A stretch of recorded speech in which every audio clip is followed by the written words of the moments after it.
todos. Queria agradecer a oportunidade de estar aqui hoje, falando para vocês, compartilhando um pouco dos ensinamentos do Evangelho. Quando a Iraci me comunicou, já faz até um tempinho, que ela me perguntou se eu tinha interesse de fazer a palestra aqui, e ela passou o tema, o tema da palestra é "Eu não vim destruir a lei". E aí eu pensei como que é um tema grandioso para a gente falar aqui hoje, e é um tema de uma responsabilidade muito grande. Desde que eu me entendo por gente, sou espírita, minha família toda é espírita, então eu tive contato desde muito cedo com o Evangelho segundo o Espiritismo. E eu falo assim, sem sombra de dúvidas, que ele é meu livro preferido. Depois dele logo vem o Harry Potter, mas ele é o meu livro favorito. E quando eu fui me atentar a esse tema, fui procurar alguns subsídios para a gente conversar aqui hoje, eu fui perceber, depois de tantas leituras que eu fiz do Evangelho segundo o Espiritismo, que a importância desse primeiro capítulo no contexto do Evangelho, de como o Evangelho é formado. E eu acho que às vezes a gente, quando vai fazer as leituras do nosso dia a dia, às vezes lê ali o Evangelho no culto do lar, e o primeiro capítulo, como ele está ali muito na frente, às vezes quando a gente vai abrir o Evangelho aleatoriamente, é muito raro a gente abrir no primeiro capítulo, porque ele está muito no comecinho. Então aí a gente perde a noção dessa importância sistemática que o codificador nos oferece.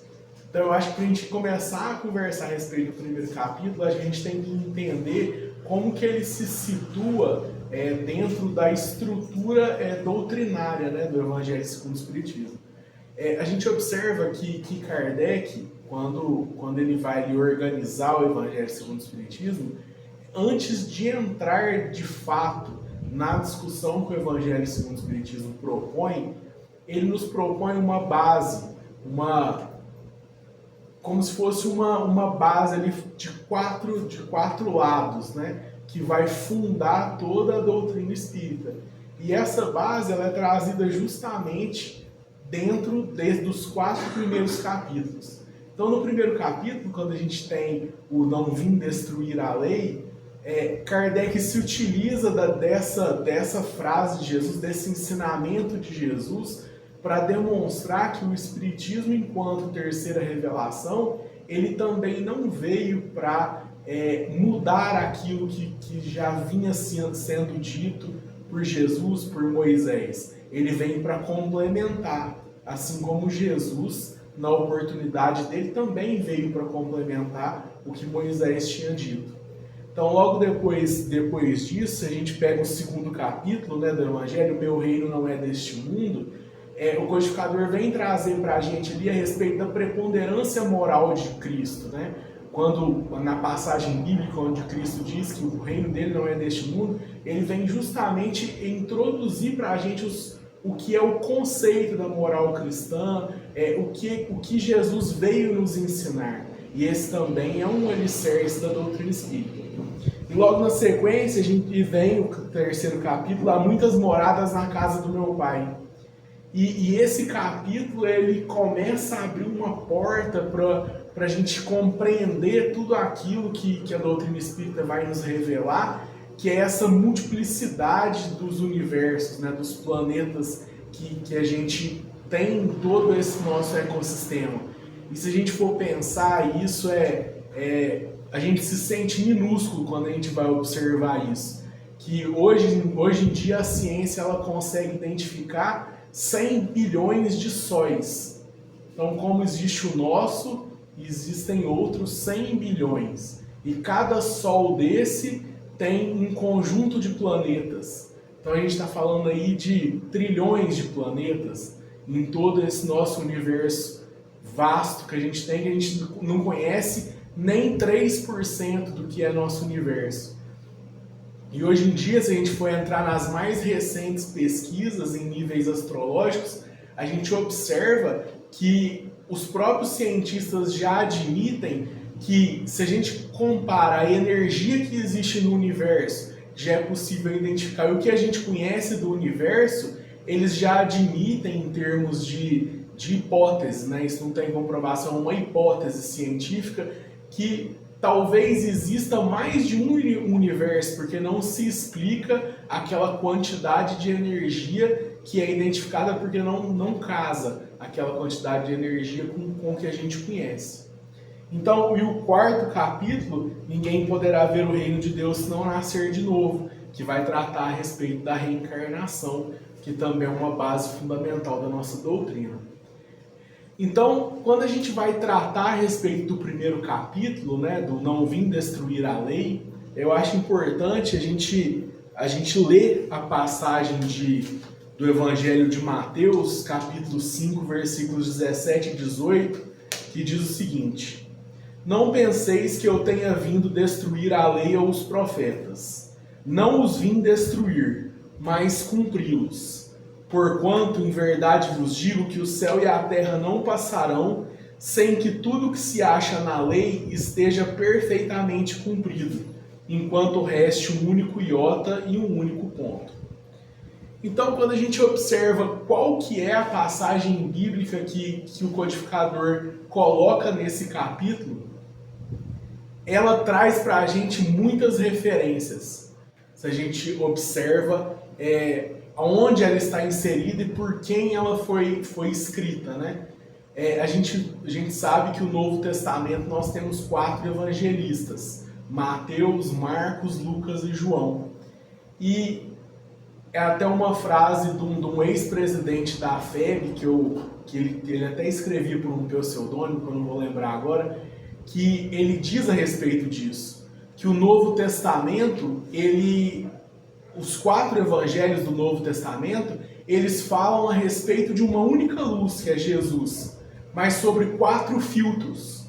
Então nós temos 4 evangelistas que falam a respeito praticamente das mesmas passagens, só que cada um de acordo com o seu filtro. E isso é muito interessante quando a gente observa do porquê o codificador trouxe para nós a citação do Evangelho de Mateus. E isso também tem um significado. Porque quando a gente diz que não vim destruir a lei, como Jesus disse, a colocação do Evangelho de Mateus ela é pontual. Porque Mateus, se a gente for lembrar, Mateus era um dos discípulos originários de Jesus. Mateus era um publicano que foi convertido por Jesus. E o Evangelho de Mateus é um evangelho que a gente consegue perceber que é um evangelho escrito para os judeus. É um evangelho que traz a figura de Jesus colocada no contexto daquele Antigo Testamento, naquele contexto dos ensinamentos de Moisés. Então Jesus, de acordo com a crença judaica, no texto de Mateus, ele é colocado como o Messias prometido, aquele que veio cumprir as profecias. Então, por isso que é interessante a citação do Evangelho de Mateus dizendo a respeito desse tema. Se a gente for pegar o Evangelho de Mateus, se a gente for buscar as fontes históricas a respeito dele, o Evangelho de Mateus ele foi escrito, ele é datado, né, de 60 anos depois de Cristo. Então ele foi concluído ali 60 anos depois. Só que se a gente pega as referências que a gente tem nas obras espíritas, e Paulo Estevão cita os textos de Levi, que é Mateus, na obra Paulo Estevão já existe menção aos escritos de Mateus em 34 depois de Cristo. Então é uma redação, é um texto que ele foi concluído em 60 anos depois de Cristo, mas que ele já vinha sendo construído. Então, ele traz para a gente muitas revelações a respeito desse caráter, desse respeito que Jesus teve diante de tudo aquilo que já existia quando ele veio à Terra. Jesus, em momento nenhum, quis desfazer daquilo que Moisés trouxe enquanto revelação. Porque aquilo que Moisés trouxe no período que ele passou na Terra foi muito importante. E a gente vai entender como a doutrina espírita, como terceira revelação, também respeita muito esses ensinamentos de Moisés, e não preciso nem dizer a respeito dos ensinamentos de Jesus. Então aí a gente já consegue observar as três revelações, né, que a gente tem lá no começo do primeiro capítulo do Evangelho segundo o Espiritismo, que é Moisés, quando ele traz aquela justiça mais severa, aquela aplicação da lei mais severa, que era o necessário para aquele povo, para quem ele dizia, aquele povo mais embrutecido, aquele povo mais primitivo, eles necessitavam daquela lei. Jesus vem trazer esse significado de amor, e é por isso que os ensinamentos de Jesus são tão quebram tantos paradigmas. E às vezes a gente perde a noção, porque todos nós aqui já tivemos contato com o cristianismo desde sempre. Mas naquela época falar de amor era muito revolucionário. E Jesus, quando ele trouxe a ideia de amor para aquele povo, aquilo ali teve muita representatividade, porque foi uma quebra de estereótipo. Era uma coisa que não era percebida, que não era levada em consideração. E logo depois, como terceira revelação, vem o Espiritismo, que vem trazer para nós uma noção mais lógica, uma noção mais racional de tudo aquilo que veio sendo dito. Então é interessante a gente observar que lá no primeiro capítulo, quando a gente vai lá para a instrução dos Espíritos, o codificador insere no primeiro capítulo o único texto, se eu não me engano, da instrução dos Espíritos, ele é de autoria de um espírito israelita. E nesse texto do espírito israelita, ele diz que a lei de Moisés, ela é o germe de toda a moral cristã. Então isso é muito importante para a gente ter essa noção do que é lei, para a gente entender o que Jesus quis dizer quando ele veio. Ele diz: eu não vim destruir a lei, eu vim dar cumprimento. Então qual lei que é essa? É aquela lei de Moisés. Então a gente observa que quando a gente vai considerar a respeito dos 10 mandamentos, né, que foi que Moisés trouxe naquele momento todo, a gente já volta lá no Antigo Testamento. E no Antigo Testamento, na versão católica, né, do Antigo Testamento, nós temos 46 livros. Desses 46 livros, isso a gente às vezes não tem esse conhecimento, que é muito fora da nossa realidade. A maioria das religiões que são cristãs, elas se ocupam mais do Novo Testamento, né? Ainda consideram algumas coisas do Antigo Testamento, mas não consideram tanto. Então o Antigo Testamento, na versão católica dele, são 46 livros. Só que são apenas 5 livros que são a denominada Torá, a Torá judaica, né? Ela é composta por um Pentateuco, assim como a nossa doutrina, a doutrina espírita. A Torá judaica também é um Pentateuco. E esses 5 livros ele é composto da Gênese, do Êxodo, do Levítico, Números e Deuteronômio. Então, quando a gente vai considerar a respeito dos 10 mandamentos, a gente às vezes tem dificuldade para identificar eles dentro do texto bíblico. Só que esses 10 mandamentos, eles aparecem em 2 oportunidades. No livro de Êxodo, no capítulo 20, versículos de 1 a 17, é o momento onde Moisés recebe aqueles 10 mandamentos de Deus, lá no monte onde ele recebe a revelação. Esses 10 mandamentos são descritos. Depois disso, lá em Deuteronômio, capítulo 5, versículos 5 a 21, é quando Moisés vai revelar aqueles mandamentos para aqueles seguidores que ele tinha e que aguardavam todas aquelas revelações dele. Então a gente observa, e isso, toda a doutrina espírita, ela é fundada em cima disso, e isso é muito importante que a gente saiba, que a lei natural, ela é a lei divina. E é ela que rege, é ela que tem preponderância até os dias de hoje. Então, eu até peguei aqui para nós, lá no Evangelho segundo o Espírito, lá no Livro dos Espíritos, a partir da questão 614, que o codificador trata a respeito das leis, né, das leis naturais e das leis divinas. E a pergunta 614 diz o seguinte: que se deve entender por lei natural? A lei natural é a lei de Deus. É a única verdadeira para a felicidade do homem. Indica-lhe o que deve fazer ou deixar de fazer, e ele só é infeliz quando dela se afasta. Então, os próprios Espíritos, no Livro dos Espíritos, deixam claro para nós que a lei natural é a própria lei de Deus. E o codificador ainda continua perguntando: é eterna a lei de Deus?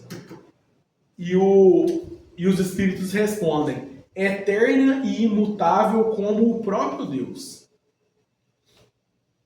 Será possível que Deus, em certa época, haja prescrito aos homens o que noutra época lhes proibiu? Deus não se engana. Os homens é que são obrigados a modificar suas leis, por serem imperfeitas. As de Deus, essas são perfeitas. A harmonia que reina no universo material, como no universo moral, se funda em leis estabelecidas por Deus desde toda a eternidade. Então aqui o próprio Livro dos Espíritos deixa muito claro para a gente a respeito da eternidade dessas leis. E essas leis, elas ainda são universais. Essas leis naturais, elas nos regem aqui enquanto indivíduos encarnados, mas elas regem tudo, porque a lei natural é a própria lei de Deus, como está bem especificado para nós aqui. E é interessante a gente observar essa característica que Jesus diz que ele não veio para romper com aquela lei que vinha sendo estabelecida, quando no próprio Livro dos Espíritos, depois desse primeiro capítulo, que diz a respeito da definição do que é lei natural, do que é lei divina, o codificador vem nos próximos capítulos, do capítulo 2 ao capítulo 11, ele vem nos dizendo a respeito de cada uma das leis, se remetendo aos 10 mandamentos. Então a gente vai ver lá lei de adoração, lei do trabalho, lei da reprodução, até o capítulo 11, que trata da lei de justiça, de amor e caridade, que a gente vai ver a relevância que ela tem nesse meio todo. Então eu trouxe para nós aqui, para a gente começar a falar a respeito dessa lei, né, dessa lei de justiça, amor e caridade, o texto do capítulo 179 do livro Caminho, Verdade e Vida, de Emmanuel Chico Xavier. E o título é O Novo Mandamento. A leitura e começa com a citação bíblica: um novo mandamento vos dou, que vos ameis uns aos outros como eu vos amei. João capítulo 13, versículo 34. A leitura despercebida do texto induziria o leitor a sentir nessas palavras do Mestre absoluta identidade com o seu ensinamento relativo à regra áurea. Entretanto, é preciso salientar a diferença. O ama a teu próximo como a ti mesmo é diverso do que vos amei uns aos outros como eu vos amei. O primeiro institui um dever, em cuja execução não é razoável que o homem cogite de compreensão alheia. O aprendiz amará o próximo como a si mesmo. Jesus, porém, engrandeceu a fórmula, criando um novo mandamento na comunidade cristã. O Mestre refere-se a isso na derradeira reunião com os amigos queridos, na intimidade dos corações. A recomendação, que vos amei uns aos outros como eu vos amei, assegura o regime da verdadeira solidariedade entre os discípulos, garante a confiança fraterna e a certeza do entendimento recíproco. Em todas as relações comuns, o cristão amará o próximo como a si mesmo, reconhecendo, contudo, que no lar de sua fé conta com irmãos que se amparam efetivamente uns aos outros. Esse é o novo mandamento que estabeleceu a intimidade legítima entre os que se entregam ao Cristo, significando que, em seus ambientes de trabalho, há quem se sacrifique e quem compreenda o sacrifício. quem ame e se sinta amado, quem faz o bem e quem saiba agradecer. Em qualquer círculo do Evangelho, onde essa característica não assinala as manifestações dos companheiros entre si, os argumentos da Boa Nova podem haver atingido os cérebros indagadores, mas ainda não penetraram o santuário das orações. Então a gente consegue compreender qual que é a maior lei de todas, né? Que é essa lei de justiça, amor e caridade. Essa recomendação que Jesus deu para nós, o maior dos mandamentos, que é amar a Deus sobre todas as coisas e ao próximo como a ti mesmo. Que é o que funda essas nossas noções de amor e de caridade. Então, quando a gente vai falar a respeito de lei, e quando eu vou tratar disso, né, a gente se remete à própria trajetória que a gente tem na construção do conhecimento. E quando a gente vai falar de lei, vai falar de justiça, vai falar de direito, a gente se remete a situações onde filósofos desde a antiguidade eles se debruçam durante muitos anos tentando conceituar cada coisa, né? E quando a gente vai falar de justiça, definir justiça é uma coisa muito, muito difícil. A definição de justiça ela parte de entendimentos muito diversos. Só que o que eu acho que é fundamental que a gente possa compreender é a diferença entre a justiça divina e a justiça humana. Porque ter esse entendimento ele é fundamental para que a gente consiga compreender o que é dar realmente cumprimento a essa lei de justiça, amor e caridade. A gente precisa compreender isso, porque às vezes a gente quer exigir da nossa justiça humana um caráter de divindade. A gente quer que a nossa justiça humana ela resolva todos os nossos problemas integralmente. Isso é impossível, porque a gente vive num planeta de provas e expiações. Se a gente pega lá na pergunta número 100 do Evangelho segundo do Livro dos Espíritos, e eu lembro que alguns meses atrás a Paula, na quarta-feira, até leu essa questão aqui, falando a respeito das classes dos espíritos nos planetas de provas e expiações, né? Então, se a gente ler lá, são 10 classes de espíritos que são repletos de todas as imperfeições que nós temos e nós identificamos nas outras pessoas que convivem com a gente.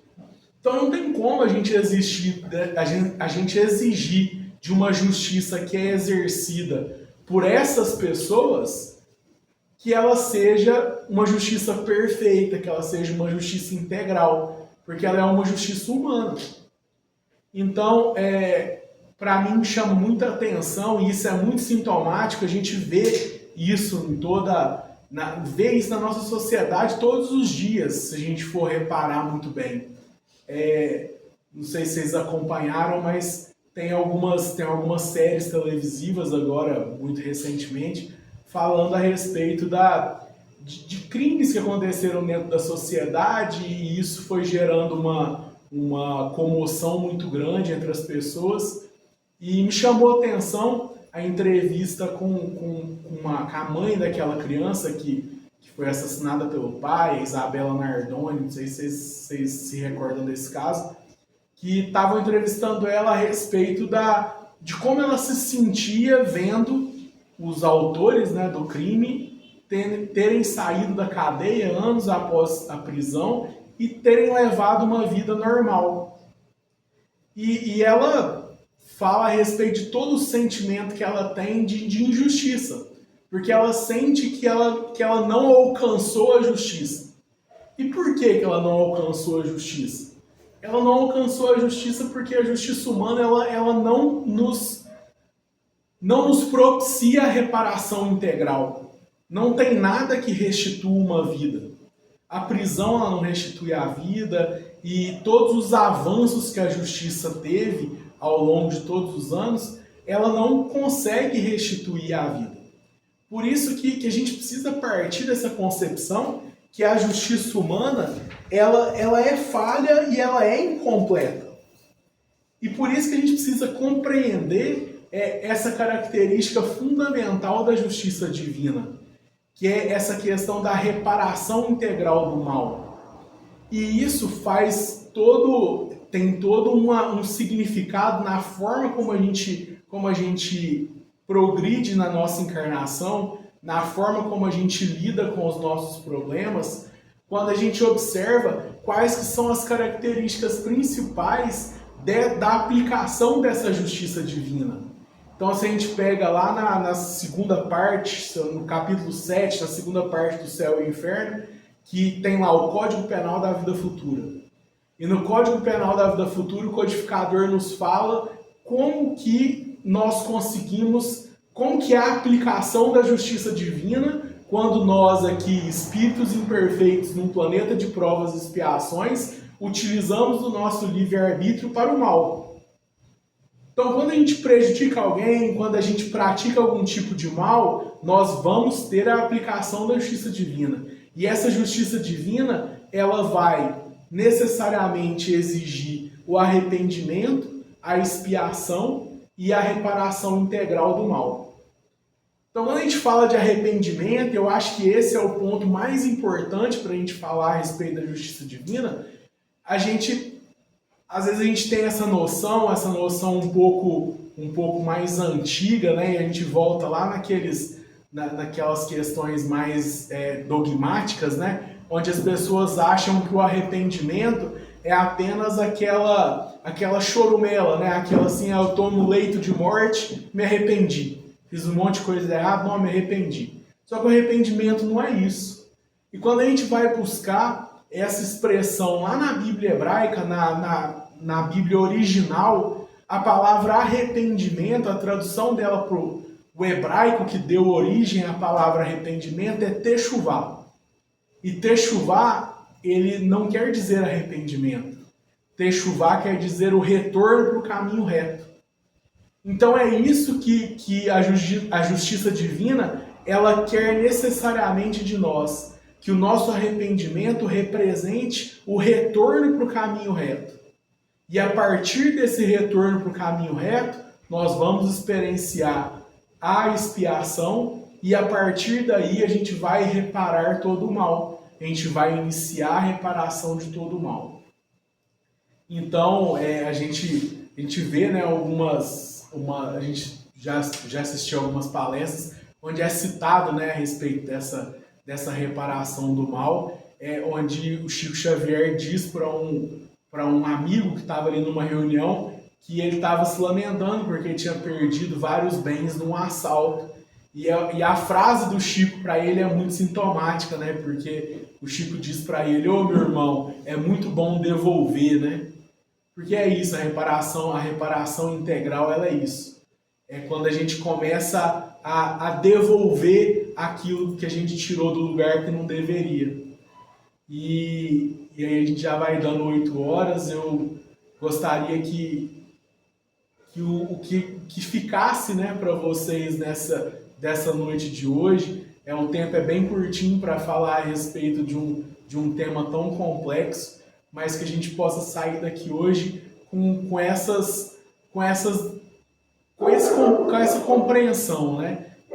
Que o Espiritismo, enquanto terceira revelação, ele vem perpetuar todos aqueles ensinamentos que foram trazidos por Jesus e a execução dessa lei divina, dessa justiça divina, ela quer de nós nada mais do que isso. Ela quer a nossa techuvá, né? Que a gente possa retornar para o caminho reto, que a gente possa utilizar essa encarnação da melhor forma possível, para que a gente possa sair daqui devendo menos, para que a gente possa acertar essa conta o quanto antes possível. Era isso que eu tinha para dizer para vocês aqui hoje. Muito obrigado.